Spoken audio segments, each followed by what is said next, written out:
exactly 6 years after the first pandemic lockdown triggered one of the largest internal migration in independent India, a new crisis is beginning to take shape. This time, it is linked to the ongoing conflict in West Asia, a region critical to India's energy supplies. Nearly 60% of India's crude oil imports pass through the Strait of Hormuz, making any disruption there immediately significant. We have seen this pattern before. During the Gulf crisis in the 1990s, over 170,000 Indians were airlifted from Kuwait. In 2020, the COVID-19 lockdown led to a reverse migration of over 44 million people, exposing how quickly livelihoods can collapse. We have seen that during crisis how migrant workforce are the most impacted. Today, there are early signs which are visible. Long queues for LPG refills and crowded petrol stations. While the government maintains that supplies are adequate, uncertainty is beginning to shape both access and prices. And even before this, the first impacts were showing up in migration flows. Indians returning from the Gulf and those set to leave now stranded as flights got cancelled. Many of them, having taken loans to secure overseas job, are facing immediate financial stress. This is significant because India received over $135 billion in remittances last year, with nearly 38% of it coming from the Gulf nations alone. Any disruptions there directly affects household incomes across states in India. At the same time, rising fuel costs are increasing the cost of living in the cities, especially cooking expenses, raising concerns of reverse migration both within India and from overseas labour markets. In this episode of Labour Adda, we break down this moment into three key impacts: rising energy costs, risk to remittances, and the possibility of reverse migration.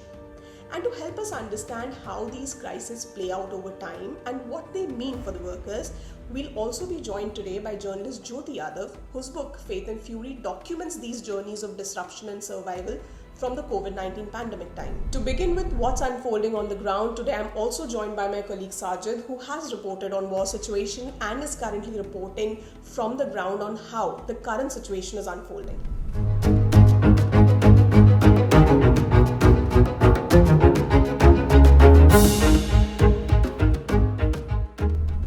So, Sajid, you have reported on war situations, and though India is not directly involved, so to say, but we are feeling the impacts here right in our country. Yes, correct. So, I was also reading this op-ed in Frontline magazine where it mentions how,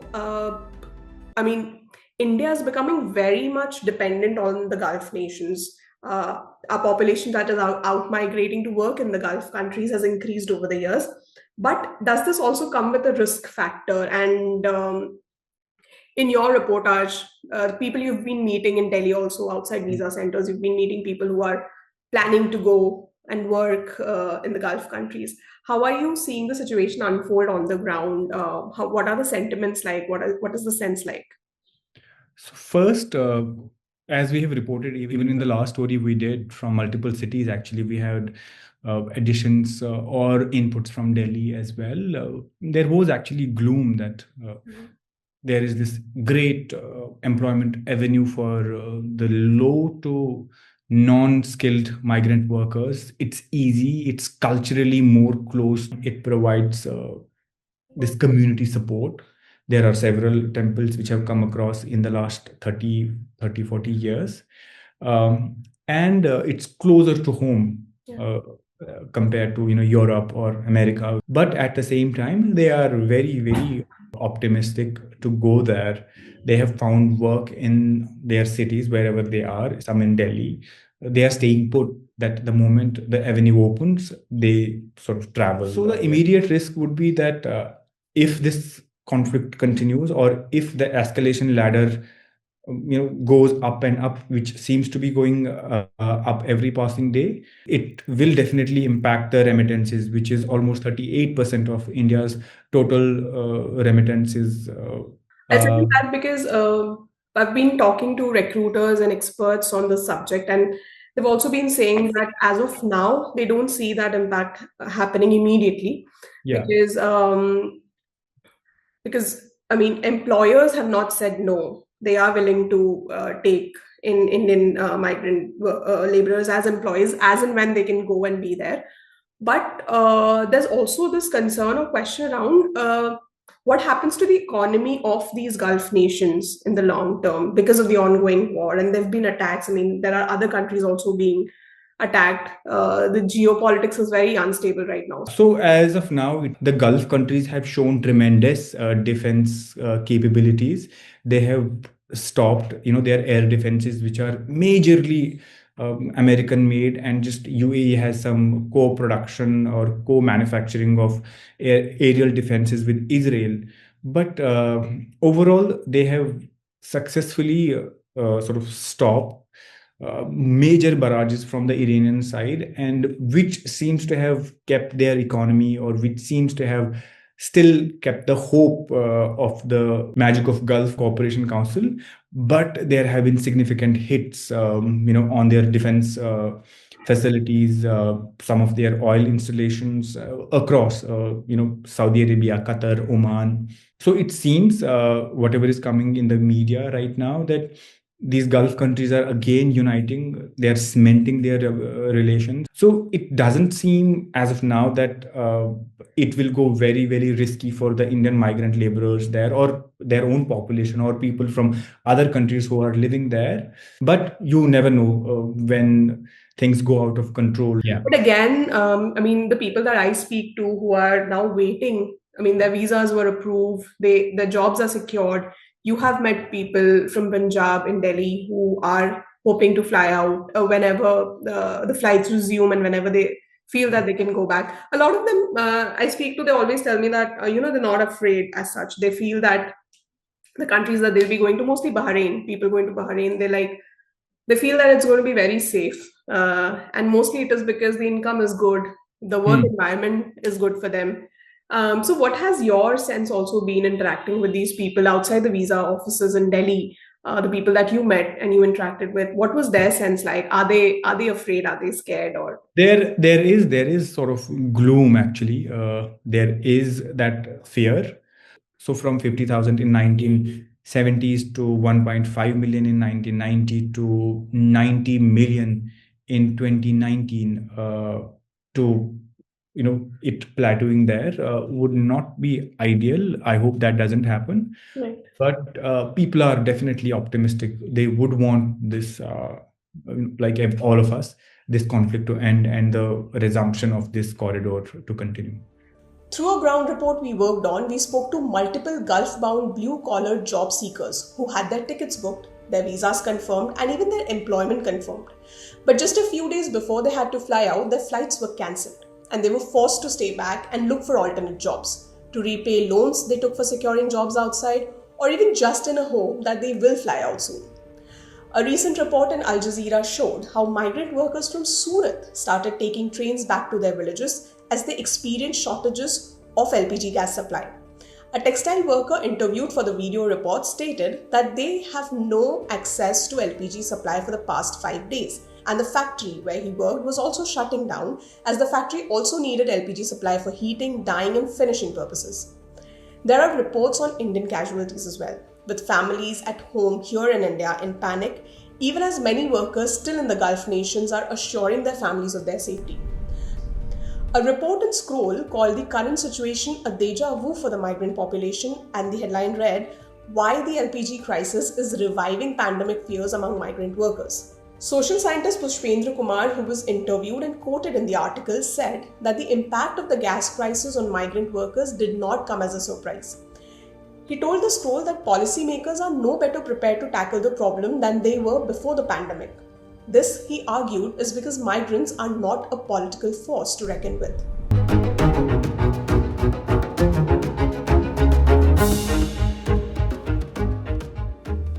As we speak of the crisis today, and we look at the situation around and we speak to the migrants and we hear this lockdown announcement, it's been exactly 6 years to this announcement now. Within days, what unfolded after the announcement was one of the largest internal displacement in independent India and unprecedented reverse urban to rural migration. Government estimates suggest a net reverse migration of 44.13 million during the first lockdown and 26.3 million during the second. Highways turned into corridors of movement, railway tracks became sites of death, and cities built on migrant labor suddenly revealed how invisible that labor had always been. Journalist Jyoti Yadav's book Faith and Fury documents this moment with depth and empathy, the story of suffering but also of survival, negotiation, and resilience. The book traces these journeys of workers across states and asks difficult questions about who migration serves and who it leaves behind. And 6 years later, as we look at the new crisis unfolding, those questions feel just as urgent. Hi, Jyoti, and thank you so much for joining us today here. Thank you, Ashwaya, for having me. Great. So, as we start, you've covered the Exodus, you were with the print back then, and now you've written a book. So, is there a character, is there a story that has stayed with you? We would like to start with that. So the story of Ram Tripal, who was a migrant in Mumbai, and he also, like millions of the migrants, he got into onto a truck, and his wife in Sant Kabir Nagar. It is an adjoining district to Gorakhpur, which is also the turf for CM Yogi Adityanath. And when he got onto the truck, his wife, she was living in a village, and she kept telling him not to come. But he was so homesick, and when everybody was leaving for their villages, he couldn't stay there longer. And it was also about the survival. And he got into the truck, and he was few miles away from his village where his wife was waiting, his children were waiting, and he was in a long queue that was lined up at a screening center. So the jail, district jail, it was turned into a screening center where the migrants who were returning from all these urban centers, they would be screened for COVID, and then they would be allowed to go home. And if someone was found COVID positive, they would be quarantined in some schools that were transformed into isolation wards, etc. But he couldn't make it to that screen center, and he fell out of the line. And then we got to know that he had died. And his real story, this story has stayed with me for a very long time, because I cannot, as a journalist, also as a human being, we cannot get the grieving son, the crying son, and the wife, who then kept asking us for the next 15 days to get them out of the quarantine center. They said we have a custom 13 days cycle in Hindu, as we all observe in our Hindu community, but they were denied that. First they were denied the last rites, then they were denied this 13 day of mourning period. And that story was really heartbreaking to report, and also as a human being, not just as a journalist, but also a fellow citizen of this country, that a migrant was subjected to, and his family was subjected to this kind of administrative apathy. Right. A lot of these stories, a lot of these faces actually became the face of the Exodus. I mean, one of the image actually went on to become the film called Homebound. It has traced that entire journey, and I think a lot of pictures have stayed with us. But there was also this idea that this entire Exodus was somehow around spectacle or just the visual aspect of it. How do you see it? How did you, because in the last 6 years, you've also been, I guess, meeting the families again and speaking to them. So, do you think that, beyond just that visual aspect of it where we've been covering them, what has gone beyond that for them? Has there been follow-ups on their lives, and what has changed for them, or how different it is for them now, all these years later? Right. If we talk about the media coverage, I think there has been very little follow-up on the cases that we were talking about in 2020. If we take the case of cycle girl of Bihar, Jyoti, my namesake. So when she traveled from Gurugram to Darbhanga to her village, carrying her sick father who was injured, who was having some problems with his leg. She carried him all along to her village in Darbhanga, and there was so much visibility thanks to these visuals. We made a spectacle out of the crisis, as you rightly said. But once the visibility, the cameras, they left her home, the invisibility to a migrant returns, and I witnessed that in Jyoti's case. So there was lots of praise coming in for her from the politicians. Even Ivanka Trump, she tweeted in her praise. They called her the hero of migrant exodus.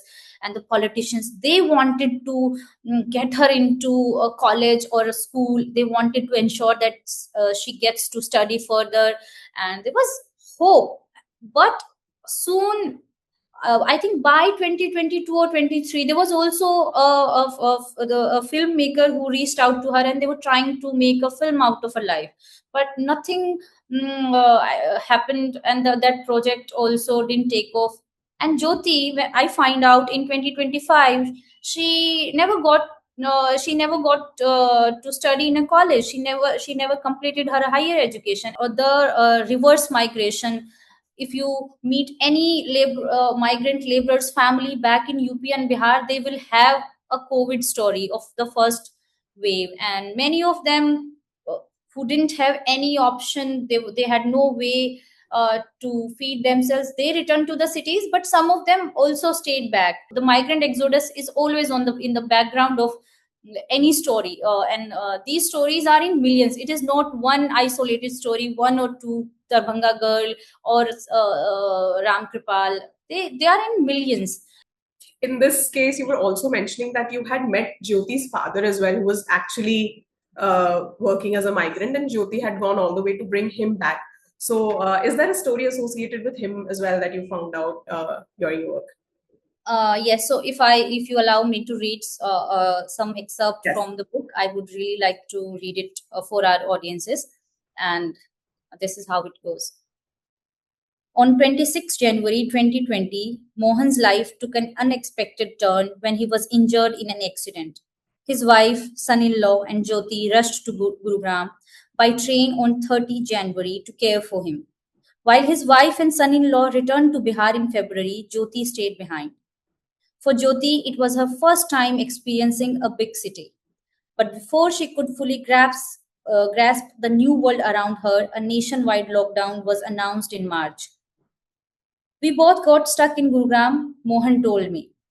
As the days passed, their landlord began demanding rent, pushing the father-daughter duo in a desperate situation. With no other option, Jyoti made the bold decision. She would cycle home with her father. The landlady even disconnected our electricity, Jyoti recalled. I pleaded with her to let us stay for just one more day, promising we would leave the next morning.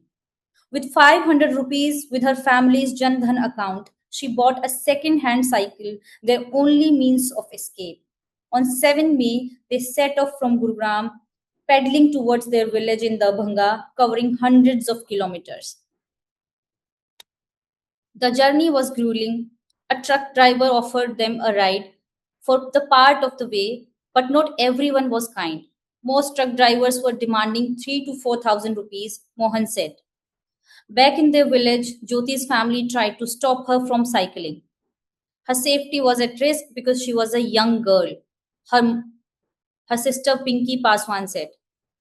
How could she cycle among crowds of men on the roads? But Jyoti refused to listen. She left Gurugram in a hurry, making only one phone call before departing. For 9 nights, Pinky and their mother, Fulo Devi, lived in fear. Yet what Mohan and Jyoti witnessed on the road was far more worse than their own fears. Millions of migrants walking on foot, carrying the burden of their belongings, searching for a way home. At least we had an old cycle, Mohan told me. Some people were more helpless than us. A year later, in May 2021, Mohan Paswan died following a cardiac arrest during the second COVID wave. Exactly. There's so much more to their lives than, the journey, of course, we've been covering, but there was so much more before that journey also that happened.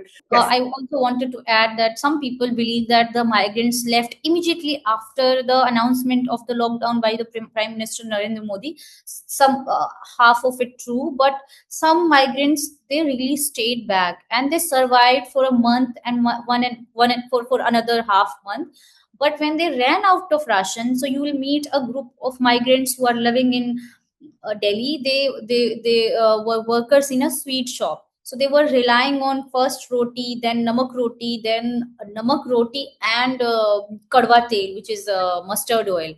And when they ran out of this basic food, it's not even basic food, but when they ran out of roti and namak, then they decided that if we die in this small clustered one room setup, then I think they wanted to die while they were on the way to homes. They said we want to die in the arms of our loved ones. So when we talk of these individual stories, we talk of these individual stories from a large number that we've been mentioning, the data part of it.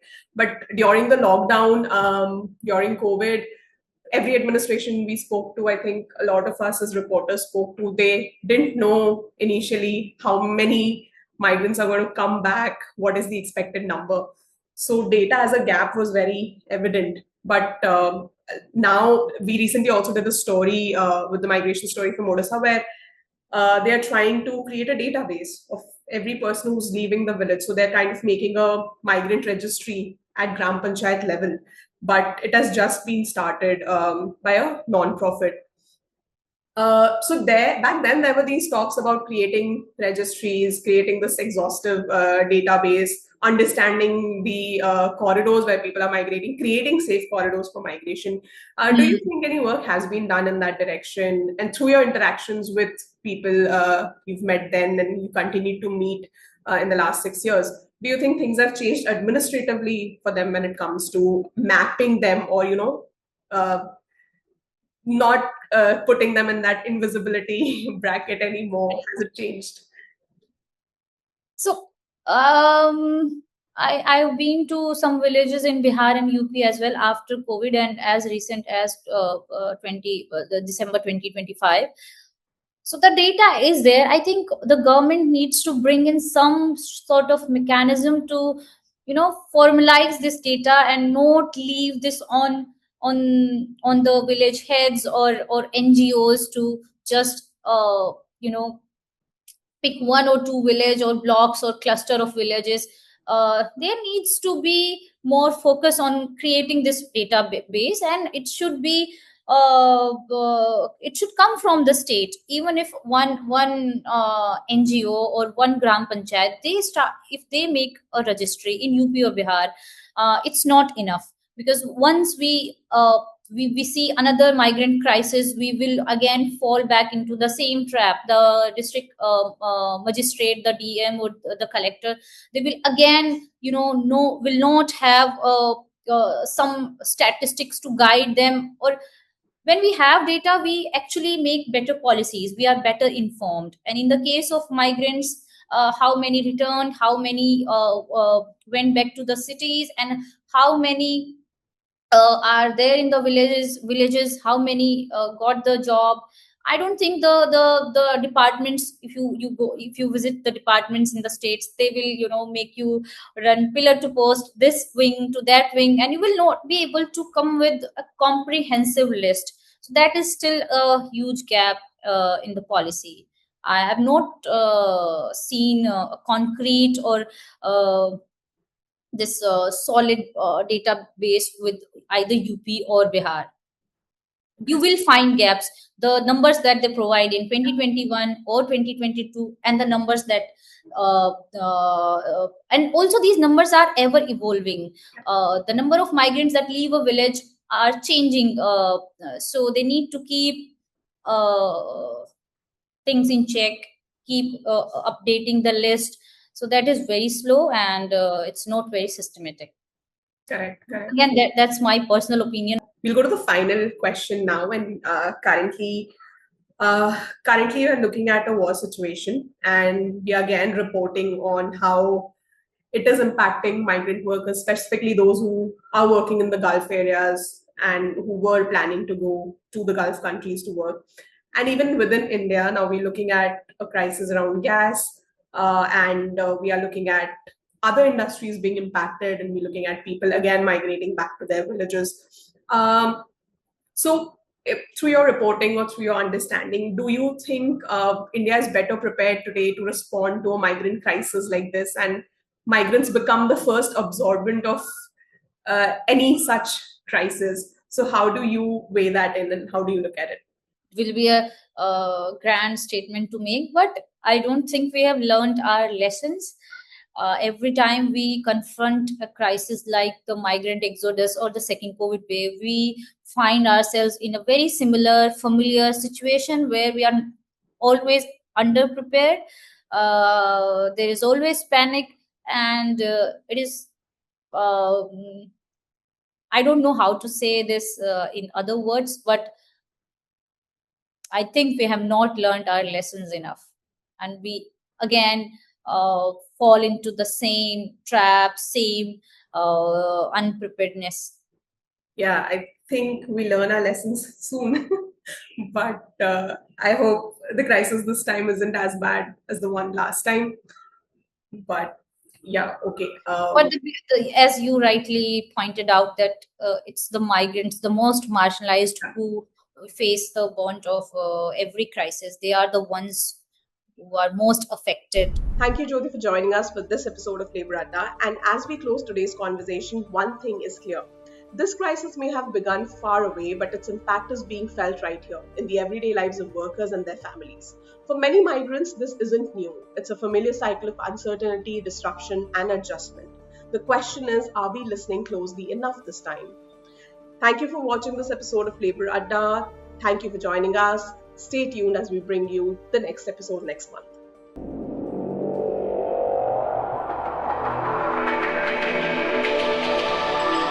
The Migration Story.